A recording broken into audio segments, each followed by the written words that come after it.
This message comes from the University of Kansas Cancer Center. How you receive cancer care is just as important as the care itself. Their experts know this and work to provide leading care with a compassionate human touch at every step. More at kucancercenter.org. Hey, Wildcard listeners, we've got a special addition to our feed this week, a little bonus episode with the writer and poet Sandra Cisneros. I talked to her this summer at the National Book Festival in Washington, D.C., in front of a live audience.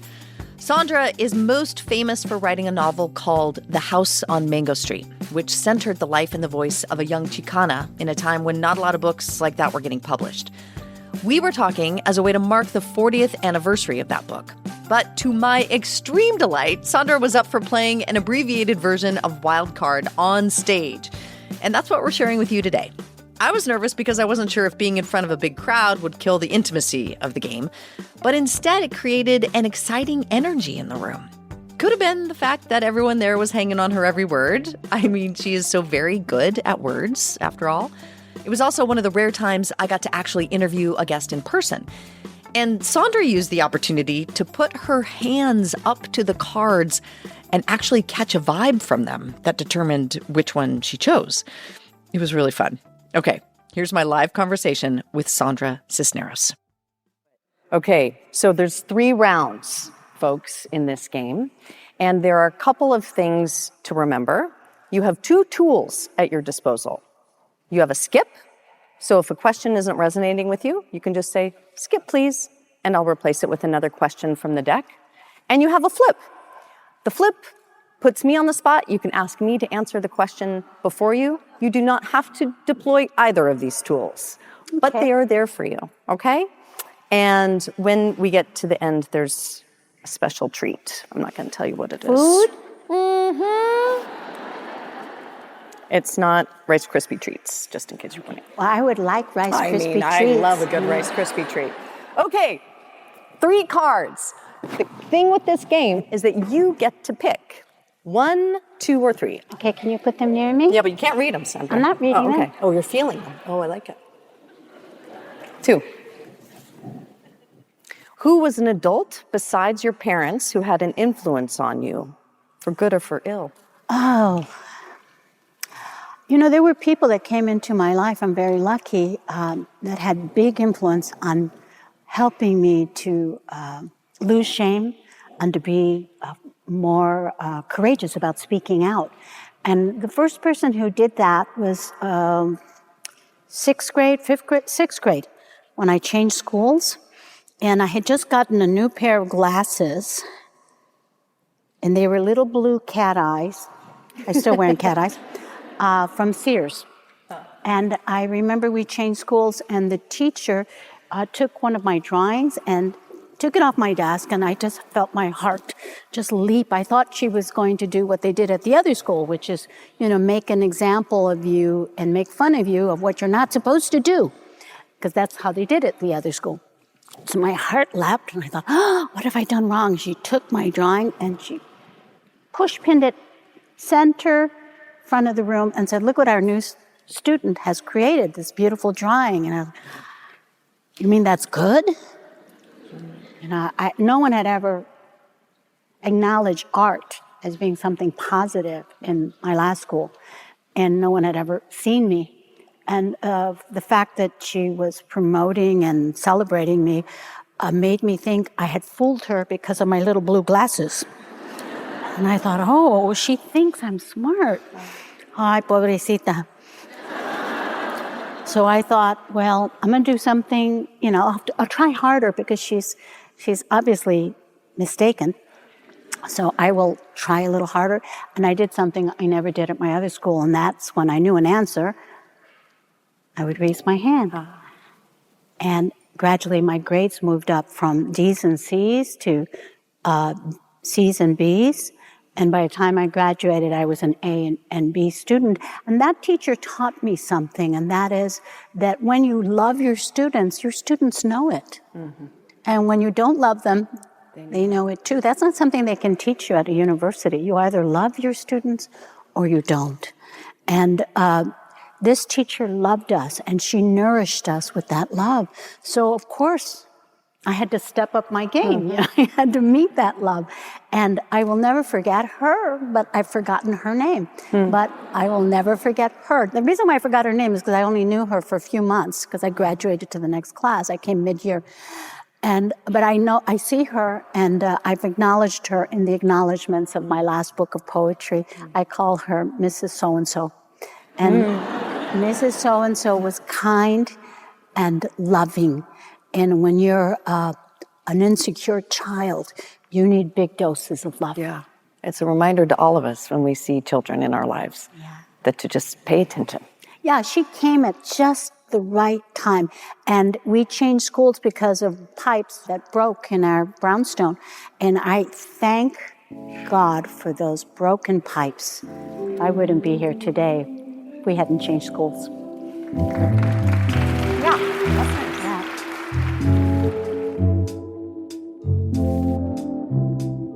After a break, Sandra reflects on why she finds death exciting.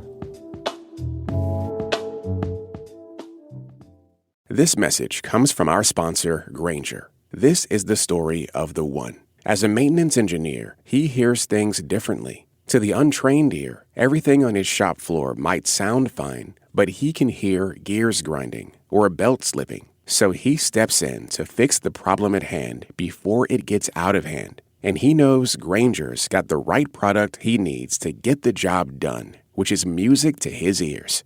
Call, click Grainger.com, or just stop by. Grainger, for the ones who get it done.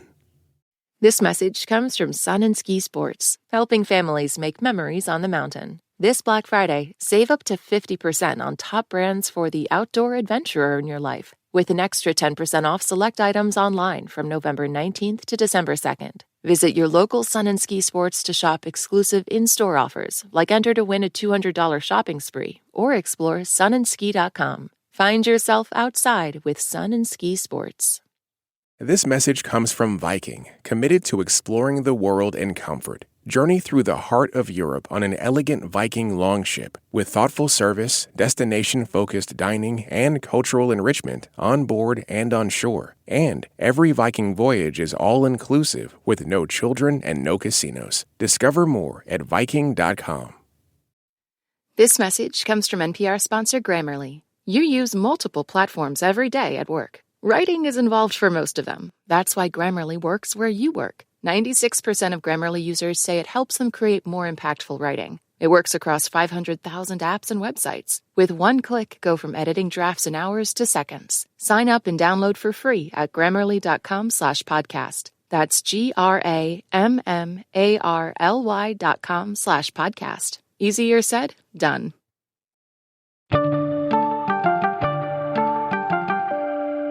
We're moving to the next round. We are going deeper as we go. 3 new cards. 1, 2, 3. I'm an intuitive. I believe you. What's something about yourself that you have reluctantly realized is true? You have a skip and a I would flip? have to write a poem to get the answer to that one. So maybe we'll skip it. That's a lot of, no, that's a good question. Because I think we learn things about ourselves every year as we get older, don't we? Yeah. I'm trying to prepare for my graduation, which is my death. I'm going to graduate. And I have in this period, I don't want to be afraid. I want to go and, not cling to life because I think death is kind of exciting. I'm an intuitive, and I know there's something because I've seen spirits. So I don't know what's there. Well, whatever it is, it can't be as hard as living, So I think there are things worse than death, and we know those things. We write about them. But I want to be prepared to leave this world feeling like I earned my death. I want to feel courageous. I want to be a model for people letting go of this life because I think we tend to force people to stay alive longer than their time. I witnessed that with my father, and I want to go and say, woohoo, how's this interesting? Wow, I had no idea. I didn't think it was going to be like this. So whatever it is that's out there, whatever that that ether is. I want clarity, and I need to practice that between now and whenever that moment is. I'm sort of, forgive me, I sort of lost the connection between the card said. What is something you've reluctantly realized is true about yourself? Well, I guess... And you went to thinking about because your I'm learning so graduation. much. This is the exciting thing about getting older. There's some horrible things. Yes, the parts are wearing out, the warranty's out. But there's a wonderful phrase in Spanish, de estas alturas, from these heights. You are at a height where you can review your life and you have gratitude for your mistakes. Yeah. Because when they read my awards before I came out, I said, I wish they would read my failures. Because we learn more from our failures. Oh, I got lots of cards right? on failures. we got a long bio list for our failures. But think about it, if you didn't have those failures, you wouldn't be who you are now. The success isn't the awards, it's getting up from those failures and you keep going, you keep learning, you keep transmogrifying, you keep transforming yourself. So I think this is a magical mystery period of my life that from these heights, de estas alturas, I can look back and say, oh, look what she did there. Oh, it's good lucky she did that. That I can kind of gather it up and it helps launch me forward.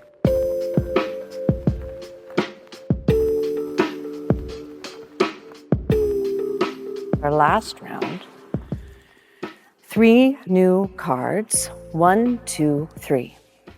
That one. In the middle. Is there anything in your life that feels like praying?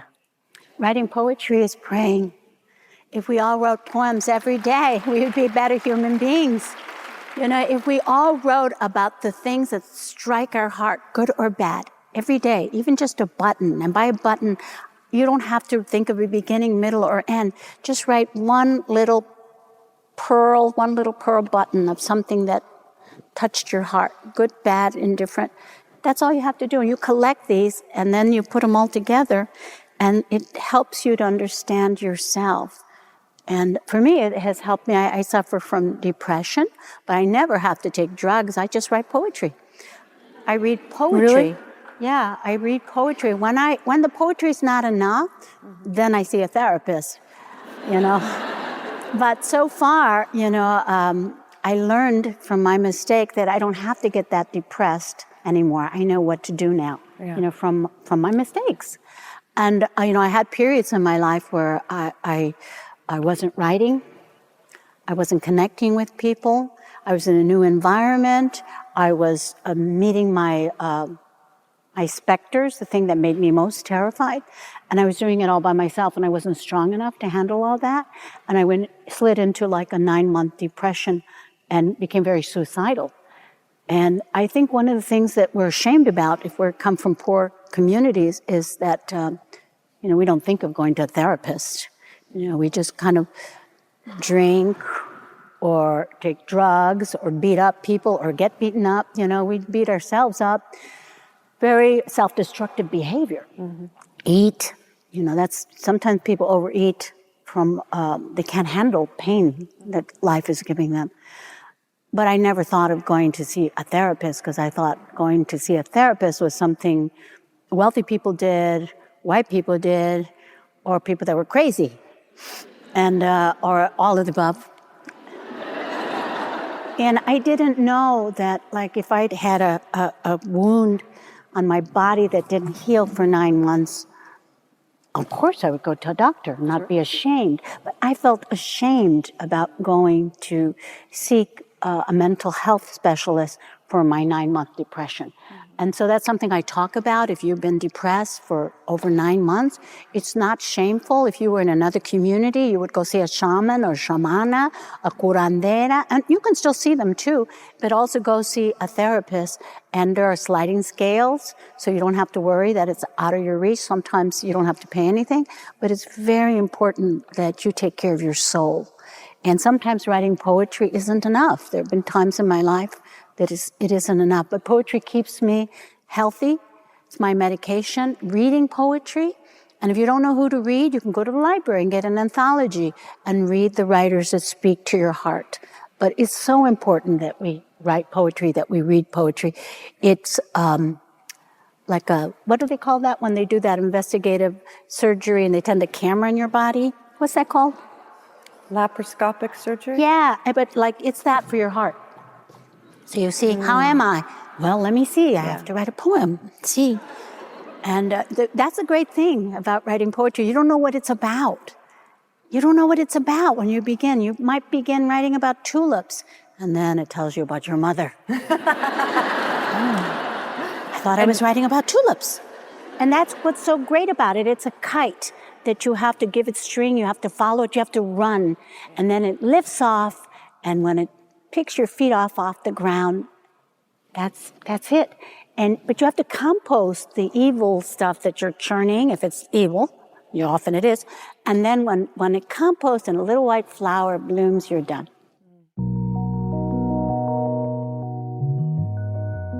After a quick break, Sandra takes a trip in our memory time machine, and it's a doozy.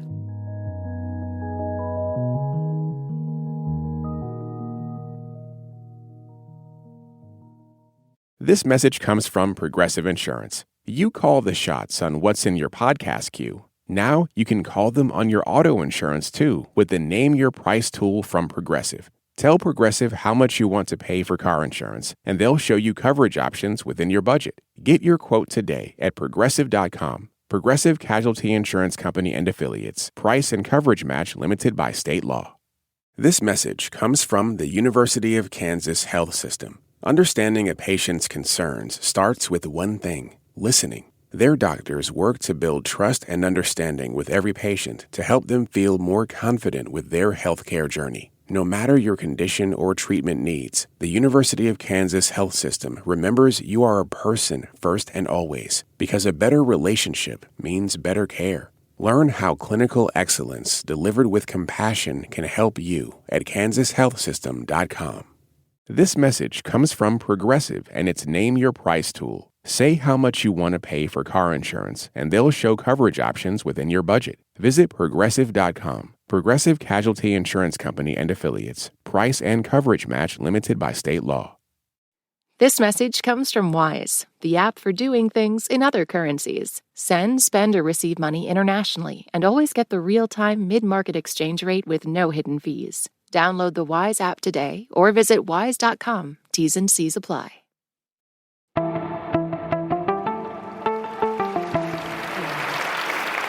Okay, so with every episode of Wild Card, we play this conversation game, and then we end with a trip in our memory time machine. And then I make a weird sound effect. Doodle-doo, doodle-doo, doodle-doo. You know, like a time machine. Doodle-doo, doodle-doo, doodle. And we take you to a place. You get to choose one moment in your past that you would not change anything about. Oh, thank you. But you would just like to linger there a little longer.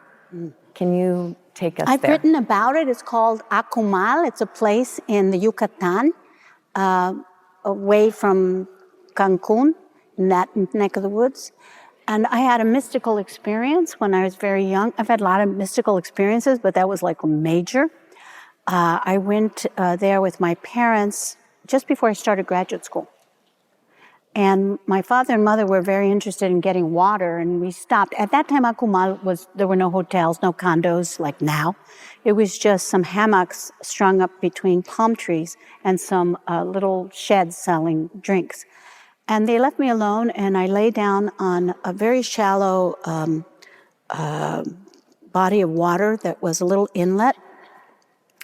I don't like beaches, and I don't like water, and I'm not a great swimmer, so it has to be like that shallow for me to want to get in. And it was the softest sand. If you've been to the Mayan Riviera, you know it's the softest sand in the world. And it was all rippled like the roof of your mouth. So when you lay down on it, it cushioned you at the right places, and the water was warm, and the palm branches were giving me a cleansing, and the wind was just right, and the ocean was lapping at my earlobes. And suddenly everything shifted by itself, And I was in a state that we don't have a word for. It was like I understood what the Buddha understood, that I was connected to everything. I could never die because I was also the wind and the trees and the water and the sand and the universe, and everything was one textile. It was all interwoven. And I understood that, and I knew that, well, I don't mind dying right now. This is perfectly fine because I can't die. And it was so wonderful. I don't know how many seconds or years or minutes I was in that state of absolute bliss. And then my father said, "Sandra, vámonos!" And I had to get up and go back to the real world and get in the car. And I thought, what the hell? What was that? What? I was too young to know what that was. I still am not old enough to know what that was. And whatever it was, it just was a little like zoom, we're going to give her a little laser beam. And I thought, that was so amazing. It's happened to me again. It happens with great states of intense beauty, but I don't cause it. It's not like meditating. It only happened to me one other time besides that, after that. And I don't know what to call it, except Maslow calls it peak experience. I don't know Maslow. I don't know what to do. But anyway, a gift. It's a gift. Yeah. For me, it was a message and a vision. And I did not know I was an intuitive then, and now I do. So it's for me to share and to tell you that we're all interconnected, like the Buddhists say. We are. And so there's no me and you or I or they, and we're all part of that. And I think we're witnessing that with the problems we're having with the environment, with something like COVID that makes us understand how much we are connected to one another. Anyway, I don't know what it was, but there it is. That was beautiful. Thank you. Thank you.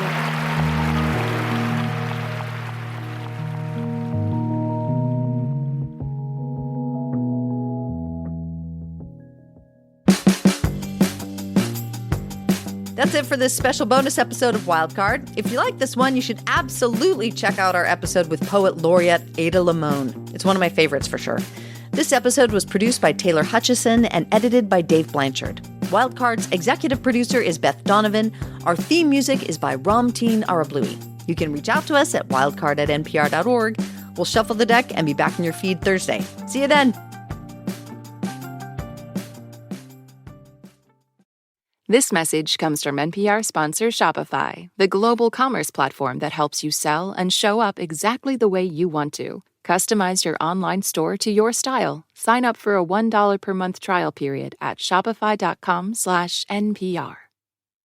This message comes from eBay. Swapping out your tires? There's nothing like it. With eBay, you find the feel you're looking for, from smooth highway rides to grip for rough terrain. Get all the tires you need at prices you'll love.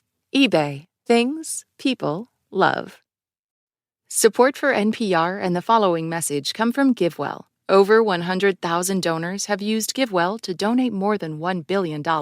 Find out more or make a donation at givewell.org. Select how you heard about GiveWell by choosing podcast and enter NPR at checkout.